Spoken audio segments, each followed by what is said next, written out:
કેરળ રાજ્યમાં નિપા વાયરસનો ખતરો ફરીથી તોડાઈ રહ્યો છે। તાજેતરમાં જ 18 વર્ષના એક યુવકનું નિપા વાયરસના કારણે કરુણ મોત થયું, જેના પગલે આરોગ્ય વિભાગમાં હડકંપ મચી ગયો છે।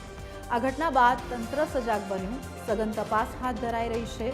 અત્યાર સુધીમાં 46 નવા શંકાસ્પદ કેસ નિપા વાયરસના સામે આવ્યા છે। આ તમામ શંકાસ્પદ દર્દીઓને હાલ આઇસોલેશનમાં રાખવામાં આવ્યા છે અને તેમના સેમ્પલ પરીક્ષણ માટે મોકલી દેવાયા છે। આ ઘાતક વાયરસે આરોગ્ય અધિકારીઓને હાઈ એલર્ટમાં મૂકી દીધા।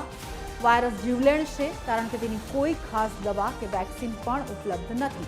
નિપા વાયરસ શું છે? આ એક ગંભીર ઝુનોટિક વાયરસ છે જે મુખ્યત્વે ફળ ખાતા ચામાચીડિયા ફ્રૂટ બેટ્સ થકી ફેલાય છે।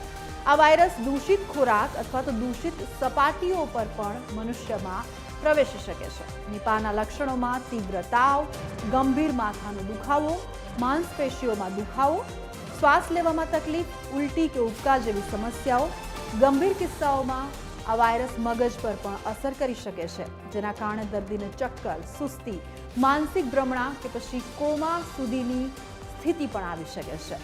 હાલમાં નિપા માટે કોઈ ચોક્કસ દવા કે રસી ઉપલબ્ધ નથી, તેથી સાવચેતી જ એકમાત્ર ઉપાય ગણી શકાય।